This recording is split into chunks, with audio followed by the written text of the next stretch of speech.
This movie opens with Tupac's California Love, which is not a goddamn kid's song, unless I see toddlers as pimps on missions for greens, an infant hoochie screaming, and a teenager throwing up a finger for feeling the same way. I guess that would do it. You might think that the simplicity of their animation choices would mean there were more resources for writing a captivating plot, but you'd be wrong.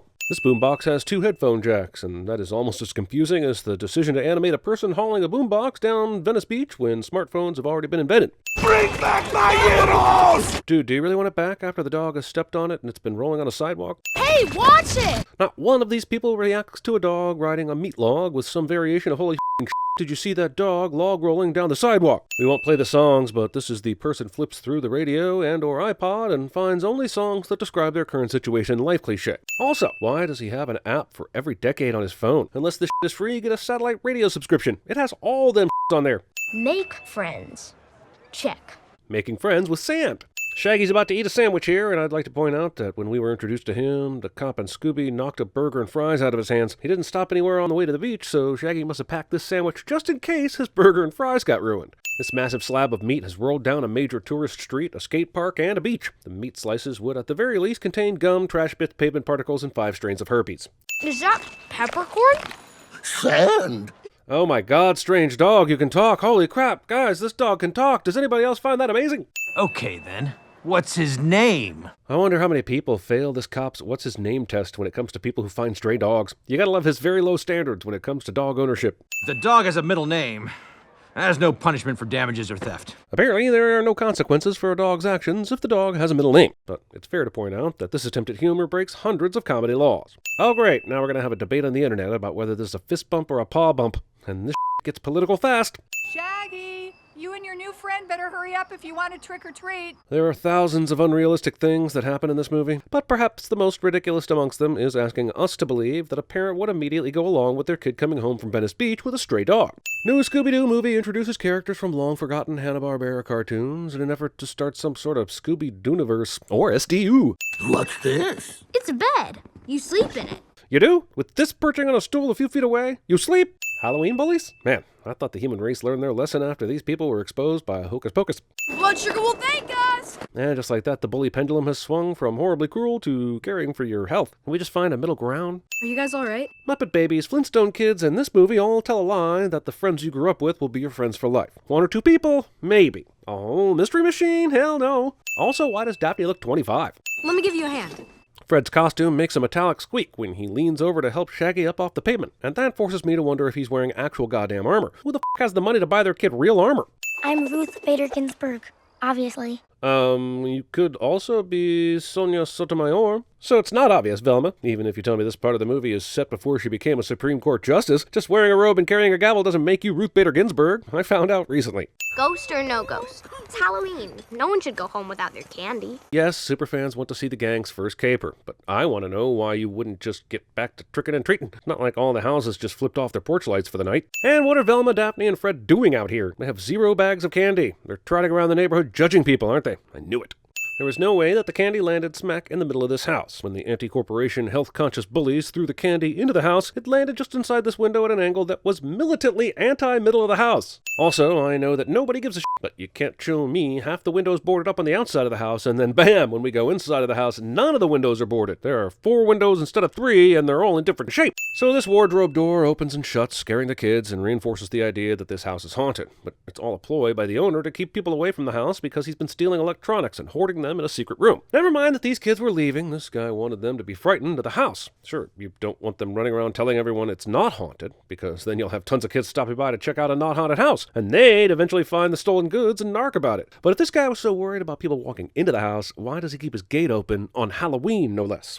When I rank all the unrealistic technology from this movie in order of what I want most, a high-powered precision smartphone flashlight will be at the top. Go get help! Or, and this may be a crazy idea, call someone on your phone? Yeah, of course he's flying around on a cable attached to a gizmo on the ceiling to make it look like he's a ghost. This should have been obvious from the get-go, but somehow the cable wasn't visible until they climbed the stairs. See kids, it's fine because this is a real person in a mask hanging from a zip line tied to a grid on the ceiling. Forget that he defied gravity and clung to the wall like a spider a moment ago. That is simply irrelevant. Velma and Daphne dressed up as Ruth Bader Ginsburg and Wonder Woman tying up a fake ghost? This beats my fan fiction. Oh, hey, look, this creepy house has silhouettes of Fred and Wilma Flintstone hanging up in it. Isn't it great when electronics thieves believe in the brand? Oh, whoopee, a diner. Movie's introduction of Simon Cowell as an investor makes me think this came out in 2004, but nope, movie came out in 2020. Fred, you're the tank, the muscle. How does Simon Cowell know what Fred and the rest of the crew represents in this mystery-solving team? Are their adventures televised like they are in the real world? Or has Simon Cowell been observing them on their cases and taking notes? I can't invest with these two involved. Just like every modern Scooby adaptation, the story starts with the idea that Shaggy and Scooby are worthless, and so the whole plot kicks into gear because Shag and Scoob have to prove they're not worthless. Can we just have a normal adventure without the wink-wink self-aware nonsense? I don't know why these robot things went through the subterfuge of disguising themselves as bowling balls and pins, especially in a bowling alley that has no other customers. But I guess it looks super cool on paper. There is no one at this bowling alley, and yet they have 66 hot dogs and 24 hot dog buns, just ready to go. That's $231 a hot dog waste. Also, the menu reveals why some people should never be allowed to price items. How are you going to sell a chili hot dog for the same price as a regular hot dog? Oh no! We're out of calamari! I'm guessing Shaggy ordered the calamari earlier, and that's why he knows the bowling alley is out of it. But I took a good look at the menu, and I don't see calamari mentioned anywhere. Also, bowling alley calamari. Somewhere in this universe, there's a truck driver who was partially done picking up trash, looked up at their wonky parking job and said, f it, I'm just going to walk home, and abandoned their work truck in the alley. Also, why can't Shaggy and Scooby run around the trash? There are murder robots on their heels and stinky trash stops them. There's room, run around it. Wait, this is a door that goes out into an alley. Why would it be locked on the inside? And why do the robots bother cutting after they get past where the bolt would be? Is it because they can't use a door handle? Deus ex barbara. I'm Dee Dee Skies, pilot of the Falcon Fury. I've abandoned my post at the helm to greet you in an elaborate introduction to a new character that nobody remembers. Isn't this fun? Blue Falcon's suit has a bigger red F on the chest and is way less, scaly. Congratulations, Shaggy. You're the biggest Blue Falcon nerd ever. And you're also right, somewhat, but why would you doubt that this is Blue Falcon based on some very minor thing? Also, both of you are absolutely starstruck the entire time Blue Falcon made his entrance. If you were real fans, you would have never been starstruck by this imposter. Ow, what was that for? Making sure this isn't a dream. If Scooby can't say Shaggy, then how can he say sure? Everything is a lie! Nobody gets away from Dick Dastardly. Right, Rottens? Dastardly calls his underlings Rottens, but we know they're just discount minions. And you know how we feel about minions around here. Look, I don't know enough about physics to really make a call about this kind of thing. I feel like the harpoons are dug in too deep and at too odd of an angle for this maneuver to work without causing serious damage to the ship. One way or another, this escape is bull. And then this blue light came down from the sky and beamed them up. How do you know that? You were inside the bowling alley not paying attention to the robot attack. I don't know what would have happened to make you go outside and see the spaceship beam them up, so you're an asshole for even suggesting you saw it. They look like what's in this box. Where did you get a rotten? The only one that died during the whole attack was the one that got slammed by the dumpster. And it definitely wasn't this intact, and you couldn't have possibly retrieved it from there. You might think it was one of the robots that got stuck in the exit door, but none of them died either. Maybe this can lead us to our culprit. And despite this robot being found below a trash can, likely surrounded by any number of hairs, this curly pube does in fact lead them to their culprit. You know how some animators will slyly slip in an Easter egg or a subtle wink to their animation team? Yeah, the Warner's production designer was like, F that, I will tattoo my name on this. Huh. Trace amounts of mustache oil, 12-year-old scotch. So this being a pube is still in the running then? Also, why would the computer that gives information like this give it to a human in ones and zeros? And how is she reading binary code anyway?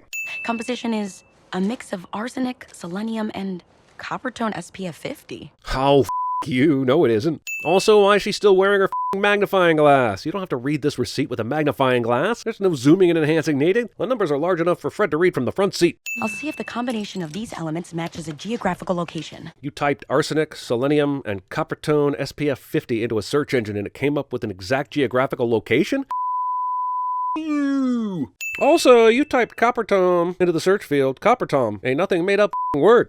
This mugshot of Dick Dastardly lists an alias of Richard Dastardly. That isn't an alias. Felonious Grew would be an alias. Warner would get sued, but it would be an alias. On March 27, 2020, Dick Dastardly was charged with looting historical artifacts in Peru. But on the same day, he was somehow charged with tripping old ladies in Nigeria. And while I'm not saying that it's impossible he could do that in one day, I am saying I'd prefer to see that movie. Dastardly yells at one of his Rottens for unsuccessfully kidnapping Scooby Doo, and I just wonder why he couldn't just do this jump himself. A minute ago, we saw footage of him stealing one of the skulls. He's obviously not opposed to getting his hands dirty. To find the second skull, I'm searching every possible location with high fossil density. Too bad Velma isn't here to help find the second skull. She could just go to Looky Up and type in 3 things to get instant results. Heat and sweet. It's our signature dessert. Heat signature. Movie expects me to believe that techie nerds like Dee Dee and Dino Mutt wouldn't have figured this out without a Dr. House moment, artificially making Shaggy and Scooby important. Sir, we really should go to the Gobi Desert. But they're not, because Blue Falcon is stupid, which makes me wonder why they don't just go to the Gobi Desert and tell him it's Romania. That's how stupid this guy is. I would be like, yeah, I don't know, Romania has a weird summer season where it's hot and becomes a desert. Has something to do with the Earth poles. How did Scooby's DNA end up in a Kennel Club registry? How do you trace the genealogy of dogs all the way back to Alexander the Great? This made-up fictional cartoon kids movie is making me unreasonably angry. Hooray! We've arrived at an abandoned amusement park with an English title in Romania. Super. Did Dastardly get the anonymous tip too? Listen, if you're going to establish that your ship can scan for Dastardly earlier in the movie, then I have to point out how lazy it is that anyone would be surprised by his sudden appearance here. Follow your own rules. Just reminding everyone that this very movie has said that Dastardly needs Scooby alive, but his robot dicks are shooting at him like nothing matters. Shaggy and Scooby give a physical representation of what responding to YouTube comments is like. I get the feeling that the robot's ability to fly isn't really important for the plot anymore. Oh, looks like that old collar's in the way of the chest panel. I mean, you'd think that a machine that can create a supersuit out of thin air could just find a way to build it without Scooby taking his collar off. But it's way better for the machine if it removes the symbol of your friendship. My Blue Falcon Confidence Pack. Retails for $99.95. Derek Jeter. Is there any reason why Dastardly disguised himself as a hot chick? Wouldn't virtually any kind of human disguise work if he was posing as a cop? And why bother with any kind of disguise anyway? Why did he need the element of surprise? I mean, later his ship just pulls the van up into the sky. He could have done that without removing them from the van in the first place. Damn, this is stupid. How did you find us? Better question. How did Dastardly manage to contort his skeleton in such a way that his neck juts out on the same horizontal line as his scapula? Why is Dastardly's former sidekick running around in the jail area? Ah, f*** it, I know why. I don't even know why I ask this kind of question anymore. Now, reveal the final skull to me. Oh, so the two skulls can shoot out green laser beams that point to the location of the last skull? Seems like that negates the reason why the skulls were separated in the first place, which is a backstory I don't think I ever heard. Anyway, this is one of those just go along with it movies. And as you know, I'm not nearly chill enough to enjoy that kind of thing. All Velma did was touch two wires together. How does any of this hack into Dynamut? This is an old radio. Why are my hands staplers? Scoob's clearly important to whatever Dastardly's got planned. We need him. I expect Blue Falcon not to think logically, but Dee Dee and Dynamut don't say one word about how it would probably be better if Scooby wasn't anywhere near Dastardly during this whole thing. They could have flown him to Nebraska and kept him out of the way. Well, what happened to us? The protagonists fight just before the third act cliché arrived just in time to Scooby Doo skip. Hello? I love Tracy Morgan and all, but making him the voice of Captain Caveman is just weird. In fact, a lot of the voice work here is just off. It won't read that way to a 4-year-old, but who gives a shit about 4-year-olds, am I right? Scooby's collar shows up as a sentimental hors d'oeuvre to get Shaggy back into the action. And what heartless bastard decided this needed to go into a dish marked for incineration? Also, is this tray being pushed by a hologram? This is Dastardly posing as Fred, so how did the Blue Falcon crew get here ahead of him? Velma told Dee Dee where Dastardly was going, and he had a huge head start. But how can they see when their lower eyelashes sprout out dreads that defy gravity and continue upward over their heads and then cascade down the back as if they are some kind of hair-veiled dress? How does this work? I know I'm small. It's a pituitary thing. Someone in this group of eyeless cavemen has discovered and identified a pea-sized pituitary gland. The pituitary gland! So wait, all the other times you've been running around naked, you had no shame, but now that your superhero costume is ripped off, now you're embarrassed. Remember when Dee Dee and everybody were looking for the skull in the middle of the woods a minute ago? They couldn't find it anywhere. They enlisted Scooby to look for it, and he ended up finding Captain Caveman. So how did Fred, Dastardly, and Shaggy find it driving around in a van? Did they drive through the jungle in that piece of shit? So Dastardly said he needed Fred for a special purpose, which turned out to be so he could impersonate him. But he had no idea that he'd run into Shaggy moping around on the Blue Falcon ship when he got there. Furthermore, we've already covered how Shaggy had no chance in hell of knowing where everybody went after they left. So this is yet another Dastardly disguise that makes no sense and didn't need to happen and is dumb. Movie tries to tell us that nobody could find the skull because it was buried underneath a mountain or some shit. This ship flying over Captain Caveman Stadium, where the skull is completely exposed and easily seen, makes this movie a liar. Just because you catch people and save them from hitting the ground does not mean they wouldn't still die from the impact of the fall. In fact, it's total nonsense that they could catch them. Just to be clear, this means Falcon carried Fred the entire way without untying him. Don't you point your finger at me. Well, don't double point your finger at me. There are entirely too many vacuous characters in this movie. If these guys weren't wearing different suits, I wouldn't be able to tell them apart. Girl who doesn't pay for her apple before biting into it is an asshole. But the director said, let's make your character eat an apple. It'll make you look like even more of an asshole. It's kind of amazing Dastardly can just fly around in his ship and go to major cities and nobody's military even notices. And this is a highly wanted man that people know flies around in a ship all over the world. Even after Dynamut slows the van from crashing too hard, it falls from a height that would cause death or injury. I guess none of this is as stupid as Suicide Squad, so it's at least got that going for it. Uh-oh! Little more than I'd bargained for. But didn't Velma know that opening up the vault would unleash monsters based on stuff that Dastardly had hanging up in a room on a ship? How did Dastardly miss that? Sure, we can say he's dumb, but he knew that a descendant of Alexander the Great's dog could open the vault, and knew how to trace the genealogy to Scooby Doo. So he can't be a complete idiot. Also, let's talk about Alexander the Great's plan. He stored all his treasure in the underworld, requiring you to find the 3 skulls of Cerberus spread around the world, and requiring his or his dog's descendants to open it. And your reward for finding it is you unleash demons? Man, why not just not do this? It's gotta be one of the worst things about this movie. The plot is about how Shaggy and Scooby are worthless and needed to prove themselves, but the whole movie has shown almost none of them except Velma have any real worth when it comes to mystery solving. Velma and Fred, you get to the gate and figure out how to close it. And we'll distract Cerberus. Great idea, guys. Shaggy tells them in this plan where he and Scooby distract Cerberus while they figure out how to close the gate, and they think it's a great idea for some reason, even though closing the gate would likely require Scooby. Canineablism. So this asshole waited all his life to get Alexander the Great's treasure, and he's going to be satisfied with a treasure chest and an armful of gold bars? Give him points for not being greedy, but damn, you spent all that time locating skulls and finding a descendant of Alexander the Great's dog, and you only take that much? The short version of this is the riddle describes Shaggy and Scooby. Alexander the Great only required one descendant to open the vault, but it requires a man and his dog to close it. And hopefully they have some sort of undying friendship or some. It's exhausting nonsense. Also, how did Alexander the Great become the gatekeeper of the underworld? How did he negotiate terms in that deal? One of you has to hold the gates shut here. While one of you locks them from inside the underworld. This is the dumbest ever. Hey, you can have my treasure, but it requires one of my descendants to open the vault. And oh yeah, when the vault opens, it's gonna unleash a 3-headed dog monster from the underworld. And I'll let you close the door back, but you have to lose your best friend forever. By the way, the human doesn't have to be my descendant. It can be just some stoner that helps solve mysteries. Anyway, you're gonna be real sad if you open this vault without reading all the directions first.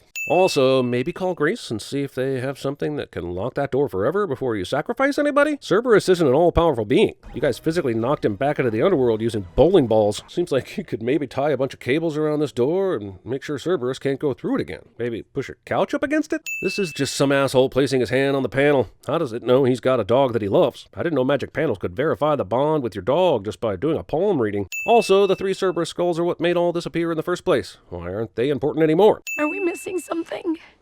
A pair whose friendship forever grows. Oh, sure. Let's talk about this now. It's not like you didn't have time to think about this.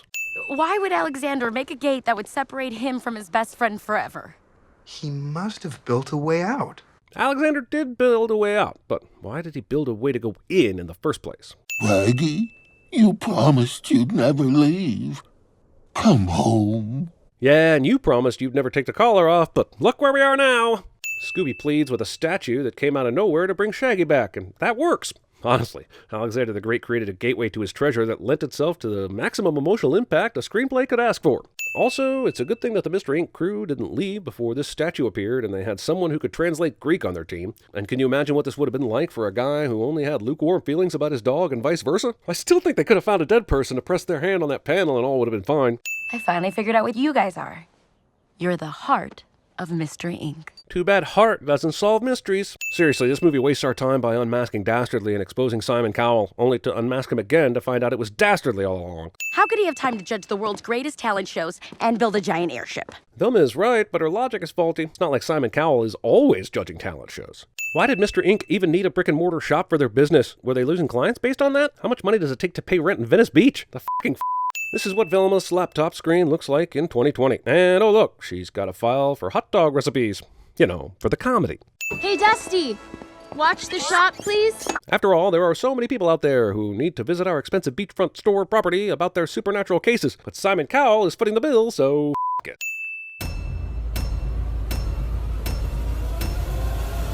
We're going to federal pound me in the prison. For some reason, you all want to wear the CinemaSins pitchfork M on your body. So we slapped that on some new merch and threw it in the store. Posters, hoodies, tanks, socks. Click on the merch below the YouTube player or click the store link at cinemasins.com. I only eat protein shakes and fiber drinks, dude. You couldn't win this competition if you were the only person in it. Welcome to Good Burger, home of the Good Burger. Can I take your order? And for you? Sweet tea. The f you are. You've got one job, pal. I'm the guy who does his job. You must be the other guy. Next you'll be laying a guilt trip on me for not oiling that Ferris wheel. Curiously, the only thing that went through the mind of the bowl of petunias as it fell was, oh no, not again. She touched my peppy, Steve. Now comes the part where we throw our heads back and laugh. Something in the room and I'll it for you. Come on, just tell me what you want me to Just tell me what you want me to There is something about you. Something you carry. Something made of gold.